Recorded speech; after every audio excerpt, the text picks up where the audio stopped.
అందరికీ నమస్తే అండి. మా గొడ్డల పార్టీ అధికార ప్రతినిధి బెట్టింగ్ శ్యామల నేను ఒక ప్రెస్ మీట్ పెట్టిందండి. చాలా మాటలు మాట్లాడింది. అన్నిటిని కూడా వరుసపెట్టి చెప్పే ప్రయత్నం చేస్తా. లాస్ట్లో జగన్మోహన్ రెడ్డి వజన్ చేసిందండి. రాష్ట్ర ప్రజలందరూ కూడా జగన్మోహన్ రెడ్డి కోసం అల్లాడిపోతున్నారండి. అసలు కంటి మీద కునుకు లేదు. జగన్మోహన్ రెడ్డి ఎప్పుడు వస్తాడు బాబా అని చెప్పేసి ఎదురు చూస్తున్నారని చెప్పి మాట్లాడుతుంది. ఒకసారి ఏమని మాట్లాడుతుందో వినిపిస్తా చూడండి. అమలు చేయడానికి ఒక హామీ లేదు, ఇవ్వం అని చాలా ఓపెన్ గా మీరు చెప్పేస్తున్నారు.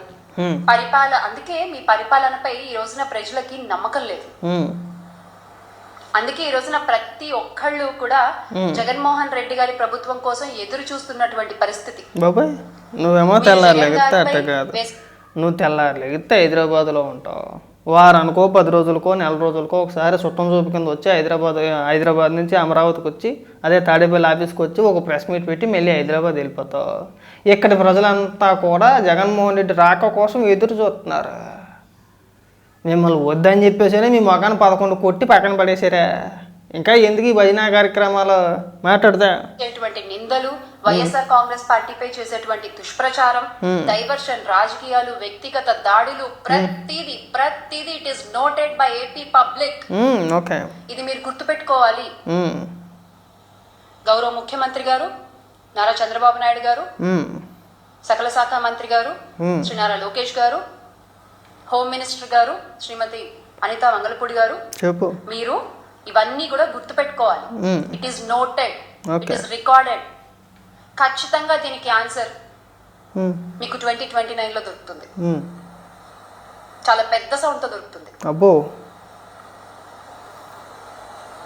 దానికి మీరు సిద్ధంగా ఉండండి. మీ వైఖరి మార్చుకోకపోతే ఖచ్చితంగా జరిగేది అదే. సరే, ఖచ్చితంగా ఈ రోజున ప్రతి ఒక్కళ్ళు కూడా మళ్ళీ జగన్మోహన్ రెడ్డి గారు ఎప్పుడు ముఖ్యమంత్రి అవుతారని ఎదురు చూస్తున్నటువంటి పరిస్థితి. స్పష్టంగా ఇప్పుడు ప్రజలు ఒక విషయాన్ని అయితే గుర్తించారు. జగన్ అన్న పేరు వినగానే, జగన్ అన్న చేసినటువంటి సుపరిపాలన గుర్తు రాగానే వెన్నులోంచి వణుకు పుడుతున్న టీడీపీకి ఈ పిచ్చి మాటలే వద్దనేది. వెన్నులోంచి వణుకు పుట్టట్లేదు, ఎక్కడి నుంచి వణుకు పుట్టట్లేదు. ఈ అప్పాబాయ కౌర్లు మానేస్తే బాగుంటది. నిజంగా వెన్నులో వణుకు పుట్టేసేంత సంక్షేమం చేసేసి పనిచేసి ప్రజల భవిష్యత్తును మార్చేసి వాళ్ళ తలరాతను మార్చేసి ఉంటే మీ బతుక్కి మీ ముఖానికి 11 ఎందుకు పడేస్తారండి? ఎందుకు ఈ పనికి మన మాటలో బెట్టింగ్ రాని? ఇంక నువ్వు లాంగ్వేజ్ గురించి పద్ధతుల గురించి నువ్వు వార్నింగ్లు ఇచ్చే స్థాయికి మనం వెళ్ళలేదు. మన బతుకు చాలా చిన్న బతుకు. గట్టిగా మాట్లాడితే అంటే ఇన్ని పదాలు వాడకూడదేమో. జనరల్గా మన దేశంలో బెట్టింగ్ యాప్స్ అనేది పర్మిషన్ లేవు. ఒకవేళ అలా ఎవరైనా ప్రమోట్ చేస్తే ఇల్లీగల్. అది నువ్వు డబ్బుల కోసం ఇల్లీగల్ పనులు కూడా చేసావు. నువ్వు బెట్టింగ్ యాప్లు కూడా ప్రమోట్ చేసావు. నువ్వు వచ్చి ఇవాళ అంటే ఎవడైనా ఏదైనా వచ్చి చిల్లర పడేస్తే వాడిచ్చే చిల్లర తీసుకొని వాడు ఏ పని చెప్తే ఆ పని చేస్తానికి సిద్ధపడింది. ఇలాంటి వ్యక్తులు ఇక్కడికి వచ్చి రాష్ట్ర ప్రజలను ఉద్దేశించి మీరు నీతులు చెప్తా ఉంటే నాకు నవ్వాలో ఏడవాలో మాకు అర్థం కావట్లేదండి. ఫస్ట్ మీరు రాజకీయాల్లోకి వచ్చారు కదా, రాజకీయాల్లోకి వచ్చినప్పుడు అధికార ప్రతినిధిగా ఉన్నావు కదా గొడ్డల పార్టీకి. ఆ పార్టీకి అధికార ప్రతినిధిగా ఉన్నప్పుడు నీ పైన వచ్చే ఆరోపణలకు ఒక క్లారిటీ ఇవ్వు, సమాధానం చెప్పు. నువ్వు బెట్టింగ్ యాప్ ఎందుకు ప్రమోట్ చేసావు, ఎవరి కోసం చేసావు, ఎవరు చేయమన్నారు నిన్ను అంటే నువ్వు మాత్రం పక్కోడి ప్యానల్తో ప్యాకెట్ ఆడేయచ్చు కదా. పైగా నువ్వు వచ్చి నీతులు చెప్పడం మాకు మా బొత్తుకి ఇంతకు మించిన దిగదార్థం ఇంకోటి ఉండదేమో మాకు. వద్దు, పెద్ద పెద్ద ముద్ర మాటలు వద్దు. మనం ఎంతలో మాట్లాడాలో అంతలోనే మాట్లాడాలి. మన బతుకు తగ్గ మాటలు మనం మాట్లాడితే బాగుంటుంది. ఇప్పుడు నా అయితే నీకుండే అంటే వయసు గురించి మాట్లాడకూడదేమో. ఇప్పుడు ఎన్టీ రామారావు గారి గురించి, రాజారెడ్డి చచ్చిపోయినప్పుడు గురించి, లేదంటే అంతకుముందు ఎప్పుడో సంఘటనల గురించి, వంగమూటి రంగా గారి గురించి ఇవి మాట్లాడుతాం. మన వయసు ఎంత, మనం ఎంత, మనం ఎప్పుడు సంఘటనల గురించి మాట్లాడుతున్నాము. అప్పుడు సంఘటన జరిగినప్పుడు చూసిన వ్యక్తులు ఉన్నారు ఇవాళకి కూడా. వాళ్ళు ఏం జరిగింది అనేది ఇవాళకి కూడా యూట్యూబ్లో వీడియోలు ఉన్నాయి, చూసుకో. ఆ బాంబులు ఎక్కడి నుంచి వచ్చినాయి, ఎవరు చంపారు, ఏంటి, ఆ దర్యాప్తు అధికారి ఒక వీడియో ఉంటుంది యూట్యూబ్, ఆ పేరు ఏదో ఉంటుంది, పూర్తిగా చూడండి. బాంబులు ఎక్కడి నుంచి వచ్చినాయి, దాని వెనకతలు ఎవరు ఉన్నారు ఏంటి అనేది అందరికీ తెలిసిందే. ఏదో రాజకీయంగా రంగు పులిమేసి ఏదో లబ్ధి పొందాలని చూస్తున్నారు కానీ నువ్వు ఎప్పుడెప్పటి నుంచో మాట్లాడితే నవరా శ్యామల. ఇలాంటి బెట్టింగ్ యాప్లు ప్రమోట్ చేసే వాళ్ళు అందరూ వచ్చి నారా లోకేష్ గారికో చంద్రబాబు నాయుడు గారికి నీతులు చెప్పడం, పైగా సౌండ్ వస్తుంది 2024లో వచ్చింది కదా సౌండ్, మర్చిపోలేదు ఇంకా మీరు. ఆ సౌండే ఇంకా మీ చెవుల్లో మోత మోగుతా ఉంది 24లో వచ్చిన సౌండ్కి. మళ్ళీ 29లో గుర్తుపెట్టుకోండి, సౌండ్ మామూలుగా ఉండదు. ఒక 2 సెకండ్లు గ్యాప్ ఇచ్చి, అంటే మీడియా వాళ్ళందరూ బాగా కవర్ చేస్తున్నారో చూసి గుర్తుపెట్టుకోండి. అరే అరే ఇంకా ఈ యాక్టింగ్లన్నీ సినిమాలో చేస్తే బాగుంటుంది, రాజకీయాల్లో పరమ రోత కింద ఉంటుంది. ఈ పెద్ద పెద్ద డైలాగులు వద్దు. ఇప్పుడు భాష గురించి మాట్లాడావు కదా, స్ట్రీట్ లాంగ్వేజ్ అని అది ఇదని మాట్లాడావు కదా. ఎవరైనా సరే జగన్మోహన్ రెడ్డిని ఉద్దేశించి ఇప్పుడు మంత్రులు కావచ్చు, ఎమ్మెల్యేలు కావచ్చు, లేదంటే కూటమి పార్టీ నాయకులు కావచ్చు, లేదంటే కార్యకర్తలు కావచ్చు, ఎవరైనా సరే జగన్మోహన్ రెడ్డిని నీ అమ్మ మొగుడు చేసాడా, నీ అమ్మ మొగుడనో, లేదంటే ఎదవనో, ఇంకోటనో ఎవరైనా విమర్శించారా? జగన్మోహన్ రెడ్డి ముఖ్యమంత్రిగా ఉండగా మంత్రుల చేత చంద్రబాబు నాయుడు గారిని బూతులు తిట్టించారు, అసెంబ్లీలో బూతులు మాట్లాడారు. కనీసం అవగాహన లేదు నీకు, సిగ్గు శరం లేదు. ఎందుకు మాట్లాడుతున్నావు అంటే మనకు పేమెంట్ పడేస్తారా? తప్పదు, రావాలి, మొరగాలి, వెళ్ళిపోయాలి. అక్కడికి వెళ్ళిపోవాలి, మళ్ళీ అక్కడ ఏదైనా చిన్న చిన్న పనులు ఉంటే, షూటింగ్లు ఏమైనా ఉంటే చేసుకోవాలి, లేదంటే బెట్టింగ్ యాప్లు ఏమైనా ప్రమోషన్ ఉంటే ప్రమోషన్ చేసుకోవాలి. ఇక్కడికి వచ్చి నువ్వు వచ్చి మాకు నిధులు ఇస్తావు. నీ మీద కేసు నమోదైంది కదా పంజాగుట్ట పోలీస్ స్టేషన్లో. ఎందుకు వెళ్ళావు నువ్వు పంజాగుట్ట పోలీస్ స్టేషన్కి? నీ మీద కేసు ఎందుకు పెట్టారండి?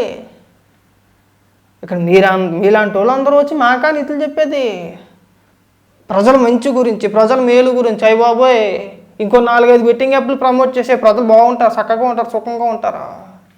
అంతేనా? ఒక పక్క ప్రజల జీవితాలతో ఆడుకొని వాళ్ళందరినీ అప్పుల పాలు చేసి కొంతమంది అయితే ఆత్మహత్య కూడా చేసుకున్నారు. నా దగ్గర స్క్రీన్ షాట్లో ఉన్న చూపిస్తే ఏడుస్తారని చెప్పి చూపించట్లా. నువ్వు ప్రమోట్ చేసిన యాప్ ఏదైతే ఉందో, ఆంధ్ర 360 అని చెప్పేసి యాప్ ఏదైతే ఉందో, దాంట్లో డబ్బులు పెట్టి పోగొట్టుకున్న వ్యక్తులు నాకు మెయిల్లో నాకు స్క్రీన్ షాట్లు పంపించారు, నేను పోగొట్టుకున్నామని చెప్పేసి అని. నీ వల్ల సరే, వాళ్ళది తప్పేలే, నేను అందుకే చూపించట్లా. నువ్వు చెప్పగానే గుడ్డెద్ది చెల్లిపోయినట్టు నిన్ను అభిమానించే అభిమానులు అందరూ కూడా పైగా మోసం చేసి, ఇది ఎవరిని మోసం చేస్తుంది? ఈవిడి ఫాలోవర్స్ని చూపించి, ఇగో నాకు 1,00,000 మంది ఉన్నారనో, లేదంటే 5 లక్షల మంది ఉన్నారో, నేను వీళ్ళందరినీ బకరాలు చేస్తానని చెప్పేసి అని చక్కగా వాళ్ళతో డీల్ మాట్లాడుకొని కొన్ని కోట్ల రూపాయలు వాళ్ళ దగ్గర తీసుకొని చక్కగా మన ఫాలోవర్స్ ఎవరైతే ఉన్నారో వాళ్ళందరికీ కూడా ఇదిగో ఈ యాప్ వాడండి, మీకు డబ్బులు కట్టలు గొట్టలు కిటికీల్లోంచి గోడల్లోంచి బద్దలు కొట్టుకుని బడేలు నీ ముఖాన్ని వచ్చి పడిపోతాయి, ఇందులో ఆడేయండి. విత్తడ్రా ఎలా చేయాలంటారా శ్యామలా గారు? నేను చెప్తానుగా. ఇది మన బతుకు. మనం ఎన్టీ రామారావు గారి గురించో, లేదంటే చంద్రబాబు నాయుడు గారి గురించో, లోకేష్ గారి గురించో మాట్లాడేంత స్థాయి కాదు. ఎవరు మాట్లాడినా ఒప్పుకుంటాం. వైసీపీ కార్యకర్తలు కానీ, వైసీపీ నాయకులు కానీ ఎవడు మాట్లాడినా ఒప్పుకుంటాం. కానీ నీలాగా ప్రజల జీవితాలతో ప్యాకెట్ ఆడేసుకునే వ్యక్తులు మాట్లాడితే మేము అస్సలు ఒప్పుకోం. మేము నీకు అంత స్థాయి లేదు, నీ బతుకంత బతుకు కాదు. చిల్లర కోసం బెట్టింగ్ యాప్లు ప్రమోట్ చేసేది మీరేందండి మాట్లాడేది? మాకు చెప్పేది ఏంటండి? పైగా మాటకునే నాకు కామెడీ ఎక్కడ అనిపించిందంటే, ఓ డైలాగ్ కొట్టడం జనరల్గా ఊరికే. ఇందాక మీరు మాట్లాడే భాష స్ట్రీట్ లాంగ్వేజ్. 2 సెకండ్లు 4-5 సెకండ్లు ఆగిపోవడం. మళ్ళీ తర్వాత జగన్మోహన్ రెడ్డి పరిపాలన గురించి రాష్ట్ర ప్రజలందరూ ఎదురు చూస్తున్నారు. మళ్ళీ 2-3 సెకండ్లు ఆగిపోవడం, అటు ఇటు చూడడం. ఏంది ఓవర్ యాక్షన్? నువ్వు నీ బిల్డప్, నువ్వు ఒక కామెడీ కింద కనబడుతుంది నువ్వు మాట్లాడుతుంటే. మాకు వద్దు నీ స్లో మోషన్ యాక్టింగ్ చాలు. సినిమాల్లో అయితే చక్కగా మనల్ని స్లో మోషన్లో చూపిస్తారేమో, కానీ రాజకీయాలు కదా, అంత స్పేస్ వద్దమ్మా, కొద్ది తగ్గించుకుంటే బాగుంటుంది. మళ్ళీ గ్యాప్ ఇవ్వడం ఒకటి. పైగా మహిళా రిజర్వేషన్ బిల్లు గురించి వీళ్ళు మాట్లాడుతున్నారు. సరే, బిల్లు పాస్ అవుద్ది, ఇంకా పాస్ అవ్వలేదు. నారా లోకేష్ గారు మాట్లాడుతూ మేము మహిళలకు 33% రిజర్వేషన్ కల్పిస్తున్నామని చెప్పేసి తీర్మానం చేశారు. దానికి ఆమోదం కూడా తెలిపారు. దాని గురించి ఇప్పుడు మాట్లాడుతుంది. వద్దు, అంత పెద్ద దూరం సబ్జెక్ట్ వరకు మనం వెళ్ళకూడదు. మన బతుకు అంత కాదు. చాలా పెద్ద మొదటి మాటలు మాట్లాడుతున్నావు నువ్వు. ఆ పెద్ద మొదటి మాటలు మాట్లాడడం తగ్గించుకుంటే బాగుంటుంది. వద్దు, నేను చెప్తానుగా. అసలు నేను ఎవడో దేకను కూడా దేకడు. నీకు వేరే పార్టీకి గత్యంతరం లేక, నీకు సినిమాల్లో అవకాశాలు లేక, యాంకర్గా నీకు సినిమా అయిపోయింది కాబట్టి తప్పని పరిస్థితుల్లో మనకు ఒక గొడ్డల పార్టీ ఉంది. ఇందులో ఈ పార్టీలో చేరాలంటే ఖచ్చితంగా మనకి నేర చరిత్ర కలిగి ఉండాలి. గతంలో మీరు ఒక మహిళను మోసం చేసిన కేసులో 5 కోట్లు ఎంతో అనుకుంటా, మీ ఆయన పైన కేసు కూడా పెట్టారు. సమ్ అమౌంట్ ఎంతో నాకు సరిగా ఐడియా లేదు, 1 కోటి 2 కోట్లు 5 కోట్లు తెలియదు, కానీ కేసు కూడా పెట్టారు. బ్లాక్మెయిల్ చేసి బెదిరించారు మళ్ళీ మీరు ఆ మహిళని. కదా, పర్వాలేదులే మనకి ఈ మాత్రం ఉంది కాబట్టి మనకి కరెక్ట్గా గొడ్డల పార్టీ సూట్ అయిపోద్ది, వీళ్ళు అందులో జాయిన్ అయ్యారు. ఇవాళ మీరు చక్కగా అబ్బో పెద్ద బిల్డప్ కొట్టుకుంటూ మళ్ళీ గ్యాప్ ఇచ్చుకుంటూ మధ్యలో స్పేస్ మళ్ళీని ఓ డైలాగ్ కొట్టడం కెమెరాలోకి చూడడం, ఇంకో డైలాగ్ కొట్టడం కెమెరాలోకి చూడడం, మధ్యలో ఆపేయడం. అబ్బా ఈ ఓవర్ యాక్షన్ తగ్గించుకుంటే బాగుంటుంది శ్యామల.